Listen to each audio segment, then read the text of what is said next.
ವಯಸ್ಸಿನಲ್ಲಿ 6 ವರ್ಷದ ಹುಡುಗಿನ ಮದುವೆ ಮಾಡಿಕೊಂಡು 9 ವರ್ಷ ಆ ಹುಡುಗಿಗೆ ಆದಾಗ ಲೈಂಗಿಕ ಸಂಪರ್ಕ ಬೆಳೆಸೋದು ಶಿಶುಕಾಮ ಅಂತ ಹೇಳೋದಕ್ಕೆ ನಿಮಗೆ ಧೈರ್ಯ ಬರೋದಿಲ್ಲ.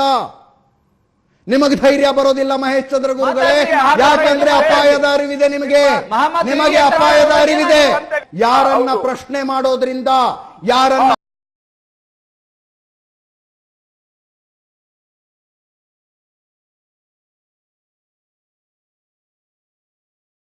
एक सुवर्ण न्यूज़ की तरफ से एक डिबेट चलता है जिसमें एक बुक के ऊपर डिबेट चल रहा था। तो ये डिबेट को चलते चलते एंकर अजीत ने जो वहाँ पर बैठे थे डिबेट में, उनको कहने लगे कि आप सल्लल्लाहु अलैहि वसल्लम कर। उसने क्लियर से बताया कि एक 60 पर 7 साल की उम्र वाला एक 6 साल की लड़की को शादी किया, उसके ऊपर आप लोगों को बात करने के लिए दम नहीं है, क्यों घर पर बम पड़ जाएगा करके बोल के डर है क्या करके।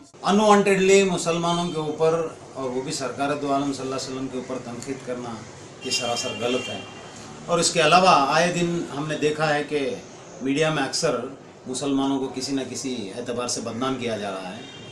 अब माफ़ी मांगने का मतलब यह है, इनके जहन में क्या था, तुम क्यों दूसरे मजहब के लिए नहीं बोलते, वो लोग आपके घर पे बम डालेंगे, इसका मतलब क्या है? मुसलमान टेररिस्ट है हर जगह पे।